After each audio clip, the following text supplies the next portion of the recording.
देखिए हम लोग पढ़ रहे थे अपॉर्चुनिटी कॉस्ट थ्योरी, ठीक है, अवसर लागत सिद्धांत।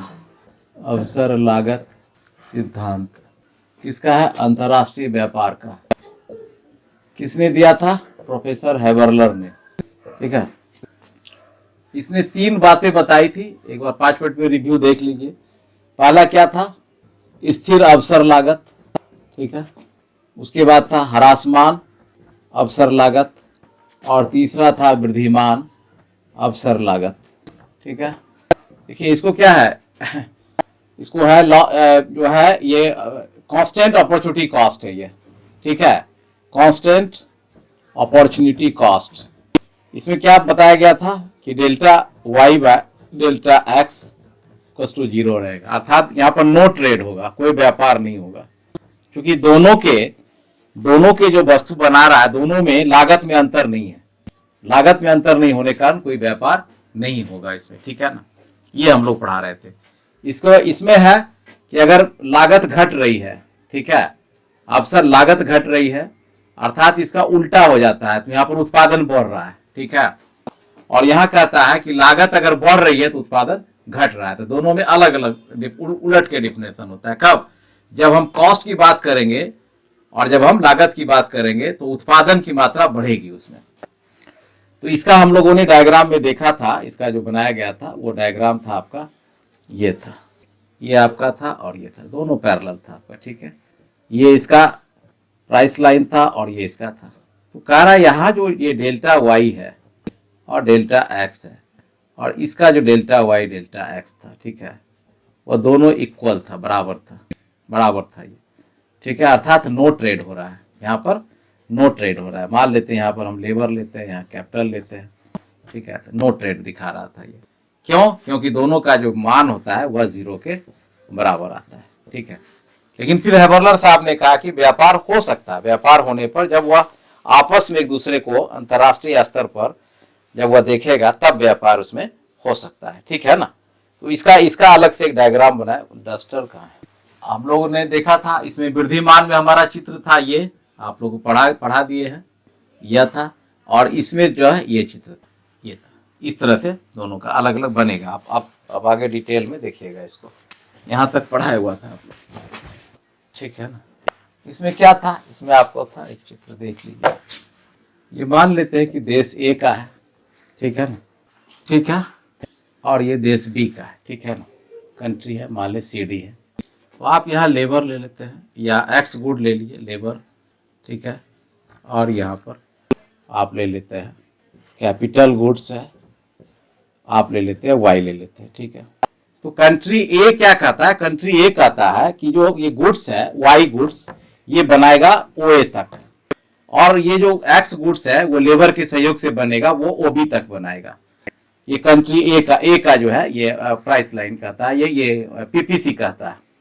और इसका पीपीसी कहता है कि ये इतना मात्रा में वाई बनाएगा और इससे ज्यादा मात्रा में लेबर एक्स गुड्स को बनाएगा जो लेबर इंटेंसिव है, इतना बनाएगा, ठीक है। तो दोनों जो है एक दूसरे को व्यापार जब करेगा तो दोनों को लाभ होगा, लेकिन कितना लाभ होगा, कितना व्यापार करेगा? तो कहा कि ये चूंकि घरेलू व्यापार दोनों कर रहे हैं, आपस में उत्पादन कर रहे हैं, घरे में अपना बेच रहा है, ये अपने देश की सीमा में बेच रहा है, अपने देश में बेच रहा है, दोनों को व्यापार मिलाना। तो कहा कि एक अंतर्राष्ट्रीय कॉस्ट लाइन, जो कि अंतर्राष्ट्रीय प्राइस लाइन होता है, वह दोनों को जोड़ेगा, ठीक है। तो आप देखिए यहाँ पर क्या है, कंट्री ए का जो पीपीसी है वह है ए बी है, ठीक है। और कंट्री बी का जो पीपीसी है वह है आपका सी डी है, ठीक है। दोनों व्यापार आप करेगा एक दूसरे से, तो एक मूल्य रेखा तय होगी दोनों का आपस में कि कितना कीमत पर दोनों को बेचना और कितना कीमत पर चलना है, करना है, ठीक। तो वैसी स्थिति में वह एक्स कमोडिटी को और वाई कमोडिटी को कितना एक्सपोर्ट करेगा, कितना इंपोर्ट करेगा, तब उसके लिए वह क्या करेगा। तो अब देखिए यहां से जो है ये अपना पैमाना को फिक्स करेगा। थोड़ा सीधा लीजिएगा, टेढ़ा हो जाता है। अच्छा इधर से ही ले लेते हैं। ये बता रहा है, अब यहाँ से नामकरण दे देते हैं इसका, MNKR, ठीक है, कुछ भी नाम दे दीजिए। अब उसी तरीका से कहता है कि ये व्यापार करेगा। तो थोड़ा और छोटा ले लीजिएगा, क्योंकि बहुत ज़्यादा ले लेता है एरिया। यहाँ से ले लीजिए, अब यहाँ तक, ठीक है। इसका नामकरण दे दीजिए यहाँ से PQR, आर, आर तो आ गया है, पी क्यू भी डब्ल्यू कर देते हैं, कुछ भी कर दीजिए, नाम कर दीजिए, ठीक है। अब एक्सपोर्ट इंपोर्ट को बताता है ये एरिया में, ठीक है ना। अब देखिए क्या होता है, अगर दोनों एक दूसरे के संलग्न में होता है तो जो अंतरराष्ट्रीय प्राइस रेखा है इसको क्यू पर काटती है और इसको जो है के पर काटती है, ठीक है। ये अंतरराष्ट्रीय जो इसका इंटरनेशनल जो है, अंतरराष्ट्रीय प्राइस लाइन जो इंटरनेशनल है, जो दोनों में समझौता हुआ है उसका लाइन है, वह है हमारा एडी के बराबर, ठीक है। हम एडी ले सकते हैं, एडी, एडी के बराबर। ये देश ए को, देश ए का जो अपना घरेलू व्यापार है, वो घरेलू व्यापार है इस भी पर, ठीक है। लेकिन अंतरराष्ट्रीय जो व्यापार है वह क्यू पर काट रहा, स्पर्श कर रही है। उसी तरह से इसका एन पर है लेकिन यहाँ के पर स्पर्श कर रही है, ठीक है। तो ये कहता है कि जब भी ये व्यापार करेगा दोनों एक दूसरे को देश में, तो इतना का लाभ भी क्यू के बराबर इसको लाभ प्राप्त होगा और इसको एन के बराबर इसको लाभ प्राप्त होगा। अर्थात ये क्या करेगा, ये जो है ये मात्रा, ये चूंकि एक्स गुड का है, ये एक्स का है और ये वाई का है, ये वाई का मात्रा, वाई का, ठीक है। तो कहता है कि जो वाई एडिशनल इसके पास आ रहा है, वाई का, ये वाई को, इस देश को, इसको वाई का जरूरत है, ये वाई लेगा और इसके एक्स को ये इंपोर्ट करेगा, इसके वाई को ये एक्सपोर्ट करेगा, वो इंपोर्ट करेगा। तो इसका जो है, इसका ये पार्ट हो गया वाई का और ये पार्ट हो गया एक्स का। ये भी चूंकि दोनों पैरेलल है तो ये भी एक्स हो जाएगा, ये भी वाई हो जाएगा, तो ये भी एक्स हो जाएगा, ये भी एक्स हो जाएगा और ये भी वाई हो जाएगा। तो ये ले लिए, ये लीजिए, बात उतना है, ये भी वाई है और ये भी एक्स हो जाएगा, ठीक है। तो ये बताता है कि आप देखिए इसका जो है, अगर ये वाई, वाई मतलब इतना, इतना वाई का ये इसके लिए उत्पादन नहीं करके इंपोर्ट करेगा, पूरे श्रम को, अगर पूरे श्रम को लगा देता है ये केवल अपने उत्पादन पर, तो मैक्सिमम उत्पादन ओडी तक करेगा ये अगर अपने पूरे ये श्रम को भी इसमें लगाता है तो देखिए मैक्सिमम उत्पादन ओए तक करेगा ये। यानी कंट्री ए जो है, कंट्री ए मैक्सिमम प्रोडक्शन करेगा ओए और कंट्री बी जो है मैक्सिमम प्रोडक्शन करेगा ओडी। कब? जब अपने लेबर को यह शिफ्ट कर देगा, ये अपनी जो वाई वस्तु बना रहा था ये ओसी के बराबर, इसको शिफ्ट कर देगा इसमें, तो इतना ये करेगा। और ये जब ओबी जो लेबर का था वो शिफ्ट कर देगा कैपिटल में, पूरा का पूरा विशिष्टीकरण करके, तो यह ओए तक उत्पादन करेगा। तो जब ओए करेगा, लेकिन इसका जो घरेलू डिमांड है वो घरेलू डिमांड टच कर रहा है, यहाँ पर कर रहा है। तो ये कह रहा है कि अब इतना जो टच कर रहा है, अर्थात ये जो ओ ए डब्ल्यू के बराबर जो अपना उत्पादन है, ज्यादा से ज्यादा कितना कंज्यूम करेगा, ओ डब्ल्यू करेगा घरेलू क्षेत्र में, क्योंकि अंतरराष्ट्रीय रेखा को ये टच कर रहा है। तो फिर भी यहाँ वाई भी के बराबर और इसका एनके के बराबर, अर्थात ये एक्स्ट्रा पार्ट इसके पास है जिसको वह एक्सपोर्ट कर सकता है। लेकिन उतना ही लागत में वह जो है एनआर के बराबर कर देगा, और उतना ही लागत में पीवी के बराबर कर देगा, ठीक है ना। क्योंकि दोनों का ये सामने ये बराबर है और ये बराबर है। ये बता रहा है कि जैसे ही घरेलू व्यापार से विदेशी व्यापार में संलग्न होता है तो कुछ वस्तु का जो इसके पास घरेलू उपयोग से ज्यादा बचता है, अधिक उत्पादन होता है, अगर ये पूरे लेबर को यहाँ शिफ्ट करता है तब यह एक्सपोर्ट कर देगा जो एक्स्ट्रा पार्ट है AW के बराबर, और यह जो बचता है MD के बराबर यह भी एक्सपोर्ट कर देगा। अर्थात इसको इतना का लाभ हो जाएगा, अतिरिक्त लाभ NK के बराबर, और इसको YV के बराबर अतिरिक्त लाभ हो जाएगा।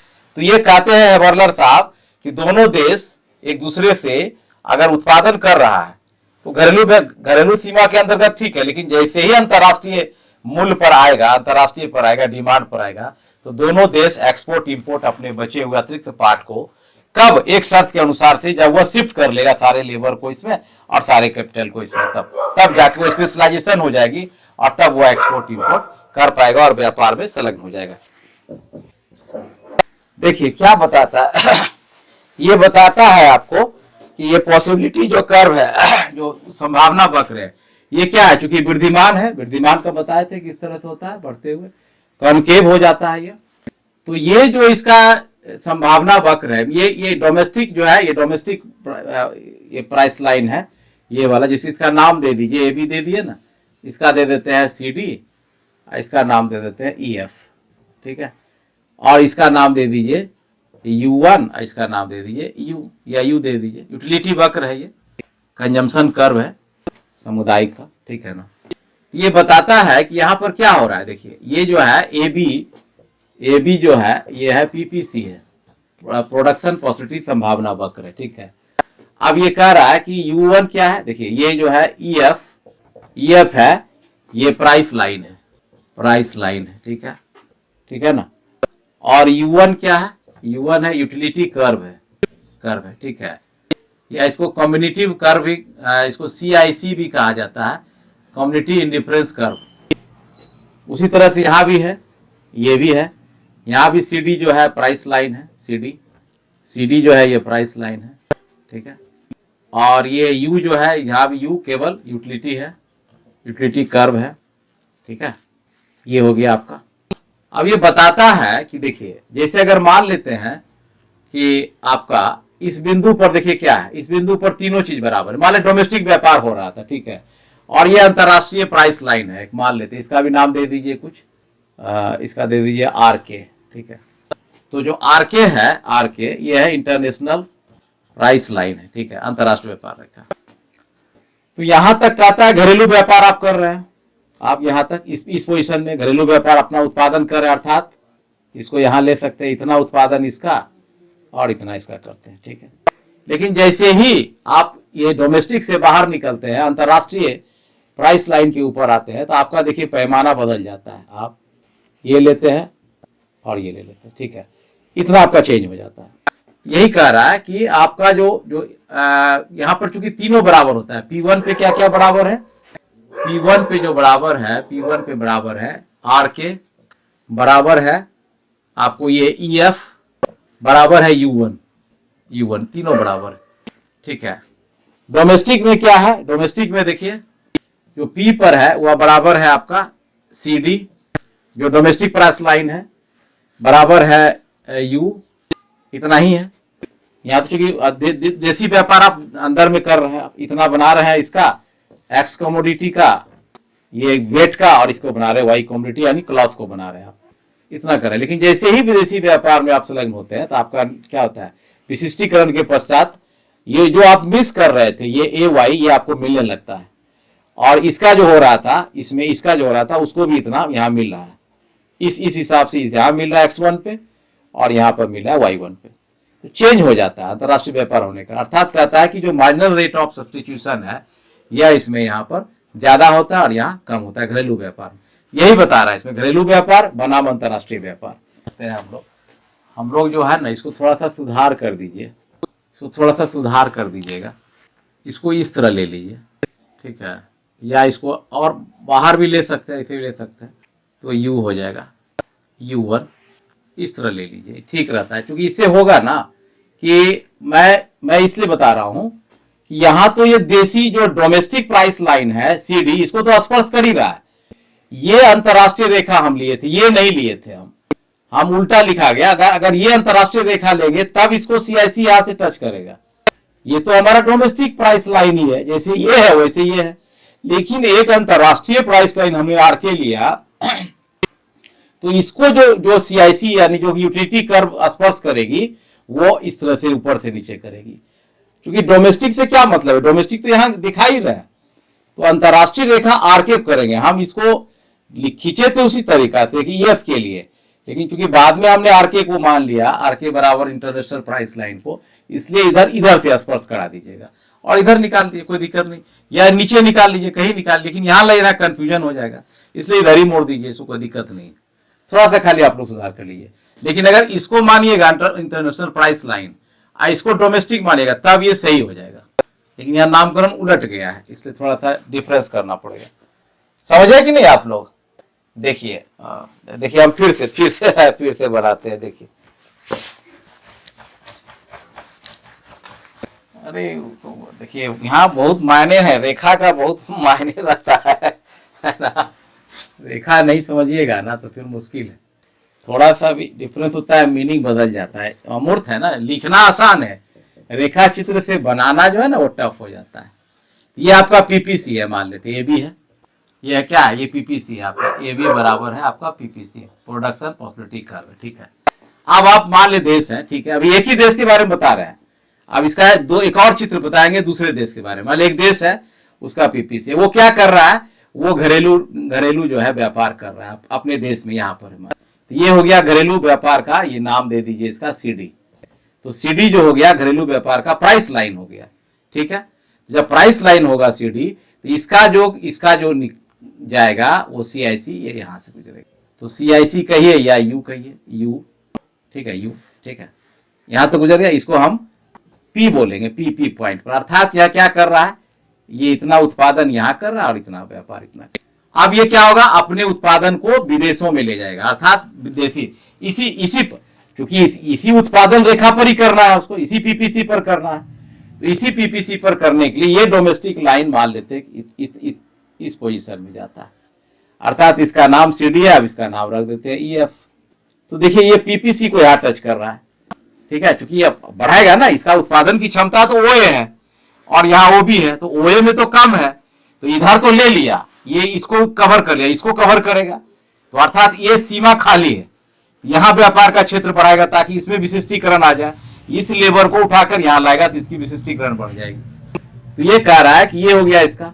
अब अगर मान लिया अंतरराष्ट्रीय रेखा हम लेते हैं, इंटरनेशनल प्राइस लाइन हो गया, ये हो गया आरके, ठीक है। तो ये डोमेस्टिक को तो टच कर ही रहा है सीआईसी, तो अब इंटरनेशनल पे जो टच करेगा वह सीआईसी यहां से, ठीक है, यही रख लीजिए या इधर ले जाइए, यहाँ पर लिख दीजिए सीआईसी, इसको हम लोग यू डैश बोले थे, तो इधर से टच करना, बस इतना ही तो हम बताए थे आपको। लिखिए, और तो कुछ बोले नहीं थे। यहां पर क्या है, ये पी डैश बिंदु पर, पी डैश पे क्या है, तीनों बराबर, देखिए ईएफ जो डोमेस्टिक प्राइस लाइन था और प्लस आरके जो कि इंटरनेशनल प्राइस लाइन था, ये तीनों क्या बराबर है, प्लस सीआईसी, अर्थात सीआईसी यानी कि यू डैश, ये सभी आपस में बराबर है, संतुलन में, अर्थात ये इतना ज्यादा यहां तक और इसका इतना कवर कर लेगा व्यापार में। यही चीज में बताया गया है, और तो कुछ है नहीं, ठीक है। ये देश ए है और देश बी है, इसका ये पीपीसी है, इसका ये पीपीसी है, ठीक है। ये इसमें ज्यादा उत्पादन कर रहा है, ये इसमें ज्यादा उत्पादन कर रहा है, इसका कम कर रहा है, ठीक है। तो इस तरह से आप ले सकते हैं, ठीक है। अगर मान लेते हैं कि यहाँ पर व्हीट है जो लेबर को प्रस्तुत करता है, यहाँ क्लॉथ है जो यहाँ करता है, ये देश ए का है और देश बी का है। सॉरी, एक ही देश में लिए, दोनों उत्पादन ले लीजिए, बी तो अलग कर ही दिए हम। अगर इसको यहीं से ले लेते इस तरह से ना, तो दोनों एक साथ हो जाता है, लेकिन अब दोनों एक साथ में हौच-पौच हो जाएगा आपका। इसका नाम दे दीजिए ए बी और इसका नाम दे दीजिए सी डी, ठीक है। तो देखिए अब क्या होता है, जैसे ये दोनों देश व्यापार करेगा, एक दूसरे से मिलेगा, तो एक का विशिष्टीकरण क्लॉथ पे है और दूसरे का व्हीट पर है, यहाँ गेहूं पर, लेबर फोर्स पर है, ठीक है ना। अब देखिए कोई भी देश जब व्यापार करेगा तो क्या होगा, अंतरराष्ट्रीय क्या होगा, अंतरराष्ट्रीय उसका एक रेखा होगी। कौन रेखा होगी, जो कि अंतरराष्ट्रीय प्राइस लाइन जिसको हम लोग बोलते हैं, दोनों देश के लिए अलग अलग प्राइस लाइन होगी, ठीक है। तो मान लेते हैं कि इसका प्राइस लाइन यहां से गुजरा, सटा देना है, थोड़ा सटाना है, स्केल रखेगा तो सट जाएगा। ये हमारा टीटी जो है प्राइस लाइन इसका गुजर गया, ठीक है। अब इसका जो है प्राइस लाइन यहां से गुजर जाएगा, ये भी टीटी प्राइस लाइन है, ठीक है ना।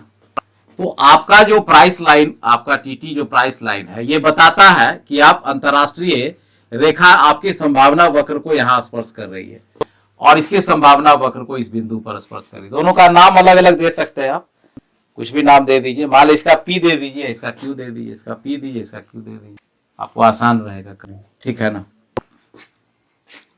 थोड़ा और बड़ा रखिए, इसमें ट्रेंगल बनेगा, ठीक है। अब देखिए क्या कहता है, ये कहता है कि इस बिंदु से जो इसका उत्पादन का होगा पैमाना, तो ये यहाँ से होगा। अब मान लेते हैं कि इस रेखा से बाहर जाएगी, यहाँ तक जाएगा, एक ट्रेंगल बनेगा। अब इसका जो है देखिए ये पैमाना है, ठीक है, यहाँ से आया और इस रेखा से बाहर चला, ठीक है। ये बता रहा है कि देखिए, एक बता रहा है एक्सपोर्ट को, एक बता रहा है इंपोर्ट को। क्योंकि ये बता रहा है क्लॉथ को, ये बता रहा है व्हीट को, ये बता रहा है क्लॉथ को, ये बता रहा है बीट को, ठीक है। दोनों का अलग अलग आपका इसमें, ठीक है। अब जो है इस बिंदु पर जो है मान लेते हैं यहाँ पर ये है घरेलू प्राइस लाइन है, ठीक है ना। और इस बिंदु पर जो है यहाँ ये डोमेस्टिक प्राइस लाइन है इसका, ठीक है। इसका भी डोमेस्टिक है, इसका भी डोमेस्टिक प्राइस लाइन यहाँ टच कर रहा है, ठीक है। तो एक सीआईसी जो है यहाँ से गुजर जाती है और एक यहाँ जो टच करता है यहाँ से गुजरती है। इसका भी एक सीआईसी यहाँ से गुजरेगा और एक यहाँ से गुजरेगा, टच कर रहा है। यहाँ तक आपका क्लियर हो रहा है। अब सबका नामकरण कर दीजिए। अब कौन कितना एक्सपोर्ट करेगा, कौन कितना इंपोर्ट करेगा, इसमें नामकरण सबका कर दीजिए, ठीक है ना। बुला रहा है तो बस इसी पर एक पॉइंट जो इसको पीपीसी को यहाँ टच किया, एक यहाँ जो बाहर जो ट्रेंगी जो हमारा इसको टीटी को यहाँ जो टच कर रहा है यहाँ से गुजार दिए, यानी इतना सीमा जो बाहर हुआ। उसी तरह से इसका जो टीटी बाहर है, एक यहाँ से हम गुजारे और एक यहाँ से गुजारे, ठीक है ना। मूल यही है इसका। ये जो रेखा है, ये रेखा, ये वाला, ये छोटी सी रेखा, ये इसका डोमेस्टिक प्राइस लाइन है और ये जो रेखा इसकी है ये डोमेस्टिक प्राइस लाइन है। इतना ही मूल चीज इसमें बनाना। अब सबका नामकरण अलग अलग कर दीजिए, ठीक है। अब एक का मान लेते हैं, U1 ले लीजिए। ये जो है इसका U1 है तो ये U2 हो जाएगा, ये U1 है तो ये U2 हो जाएगा, ठीक है। CIC जिसको बोलते हैं, CIC1, CIC2, CIC1, CIC2। ये TT अंतरराष्ट्रीय रेखा है, क्लियर है। P पर यह टेंजेंट कर रही है, ये भी TT अंतरराष्ट्रीय रेखा है। और इसका भी नाम दे दीजिए, इसका भी नाम दे दीजिए आप। एक का नाम इसमें जो आपका डिस्क्रिप्शन है उसमें आप नाम कुछ भी दे सकते हैं, अपने मन से भी दे सकते हैं आप, ठीक है ना। इस एक का नाम दे दीजिए आप GH, एक का इसमें दे दीजिए और इसमें नाम दे दीजिए आप KL, ठीक है। इसको नाम कर दीजिए KL, ये कर दीजिए यहाँ से K और L और इसको कर दीजिए G और H, ठीक है। अभी जो स्पर्श बिंदु है इसका भी नाम कर दीजिए आप, जहां जहां स्पर्श किया है इसका भी नाम दे दीजिए। एक के जगह नाम दे दीजिए आप PK, ये P हो गया, P तो यहाँ है ही है, इसका नाम दे दीजिए R, इसका नाम दे दीजिए S, इसका नाम दे दीजिए M, इसका नाम दे दीजिए N, कुछ भी दे दीजिए, कोई भी दिक्कत नहीं है। ये आपको बता रहा है एक देश का आयात और दूसरे देश का निर्यात, ठीक है। अगर ये निर्यात करेगा तो ये आयात करेगा और ये अगर निर्यात करेगा तो इसका आयात हो जाएगा, ठीक है। तो इसमें आप नामकरण कर दीजिए, तो इसका नामकरण आप दे दीजिए। जैसे ये निर्यात कर रहा है, ये चूंकि इसका अपना पार्ट स्पेशलाइजेशन है तो ये हो गया निर्यात। तो निर्यात क्या करेगा, इसका नाम दे दीजिए V, ठीक है, और इसका नाम दे दीजिए W। तो इसका निर्यात हो जाएगा या इसका क्या हो जाएगा, ये पोर्शन आयात हो जाएगा, इसका आयात हो जाएगा ये वाला। अब जो है तो ये क्या है, अब ये चूंकि इसमें स्पेशलाइजेशन है इसको, तो ये करेगा निर्यात और ये इसका हो जाएगा आयात। यही है, बस इतना ही था डायग्राम है। 3-4 चीज को समझना है, आपका डायग्राम क्लियर हो जाता है। हालांकि पिछला जो डिस्ट्रिक्ट अकाउंट ऑफिसर की बहाली हुई थी, जो 15-16 में परीक्षा हुआ था, उसमें ये सवाल पूछा हुआ है, अवसर लागत हैबरलर के अंतरराष्ट्रीय व्यापार के अवसर लागत सिद्धांत की सचित्र व्याख्या करें। क्वेश्चन हम आप लोग को शेयर कर देंगे, उसे पूछा हुआ है। लेकिन चूंकि 7-8 साल हो गया है, हो सकता है सेटर बदल गए, फिर रिपीट कर दे, इसीलिए हम पढ़ा रहे हैं आपको। तो अगर हैबरलर का सिद्धांत छाटेगा तो एक्सेल ओलिन का श्योर आएगा। अगर एक्सेल ओलिन नहीं पूछेगा तो रिकार्डो पूछे, 3 गो में एक पूछेगा आपको। अंतरराष्ट्रीय व्यापार से एक सवाल श्योर रहता है, निश्चित रहता है। ये हो गया, क्या हो गया, हरासमान लागत, अवसर लागत, ठीक है, अवसर लागत। चूंकि ये कॉन्वेक्स हो जाएगा ये ओरिजिन का, ठीक है ना। तो मान लेते हैं कि देश ए का जो है AB PPC है, देश ए का, ठीक है। तो देश ए का PPC जो है AB है, ठीक है, जो कि कॉन्वेक्स है। देश बी का जो PPC है वह है CD, देश बी का PPC CD है। यहां तक क्लियर आप समझ रहे हैं। अब जो कह रहा है कि देश ए का जो डोमेस्टिक प्राइस लाइन है वह है ये, पूरा सटा दीजिएगा इसको, ऐसे करके ऐसे सटा दीजिए यहाँ पे, ठीक है। स्केल रखिएगा ना तो बहुत अच्छा खींचाएगा, मेरे पास स्केल का नहीं है, सटना है, जान लिए, सटा दीजिएगा। ये हो गया डोमेस्टिक प्राइस लाइन किसका, AB कंट्री का। इसका नाम दे दीजिए M और N, कुछ भी दे दीजिए, ठीक। और यहाँ जो इसका देश का है, इसका यहाँ, इसका नाम दे दीजिए R और S। ये P बिंदु पर टच कर रहा है, ये Q पर टच कर रहा है, ठीक है। अब ये लोग आपस में क्या घरेलू व्यापार कर रहा है, ये इतना बना रहा है और इतना बेच रहा है, या इतना इसका यहाँ पर नाम दे दीजिए, ये आपको क्या कहते हैं वो व्हीट का दे दीजिए, जो लेबर का इंटेंसिव है, ये क्लॉथ का दे दीजिए, सी है। ये देश ए का है और ये देश बी का है, या इसको एक्स ले सकते हैं, इसको वाई भी ले सकते हो, आप जो मन हो जैसे लीजिए। तो आप देखिए क्या हो रहा है। अब यहाँ अगर ये दोनों अंतर्राष्ट्रीय व्यापार में संलग्न होता है तो क्या होगा, इसका एक अंतर्राष्ट्रीय विनिमय रेखा बनेगी, अर्थात अंतर्राष्ट्रीय रेखा बनेगी जो इसको दोनों को मिलाएगा, दोनों व्यापार एक दूसरे से करेगा ये, ठीक है। तो एडी इसकी अंतर्राष्ट्रीय विनिमय रेखा होगी, ठीक। चलिए लिखिए। हाँ देखिए ये क्या करता है, अगर यहां से व्यापार को खींचेंगे तो ये इतना बना रहा है इसको और इतना बना रहा है इसको, इसका खींचेंगे यहां से, मान लो यहां पर लेते हैं, ये इतना बना रहा है इसको, इतना बना रहा है इसको, मतलब इसको इसमें विशिष्टता करनी है, इसको इसमें विशिष्टता करनी है, और फिर ये लोग आपस में ये जो इतना पार्ट है मतलब इतना से छोड़ के इतना पार्ट इधर का, मान लीजिए रेखा यहां आ गया, इतना पार्ट ये इसका अधिक है जिसको वह निर्यात कर देगा, और इसका जो है इसका इतना पार्ट अधिक है तो ये इसको निर्यात कर देगा, इसका निर्यात इसका आयात हो जाएगा और इसका निर्यात इसका आयात हो जाएगा, दोनों एक दूसरे के व्यापार में संलग्न हो जाएगा। ये बड़ा सिंपल चित्र है, ज्यादा नहीं, बनाइए।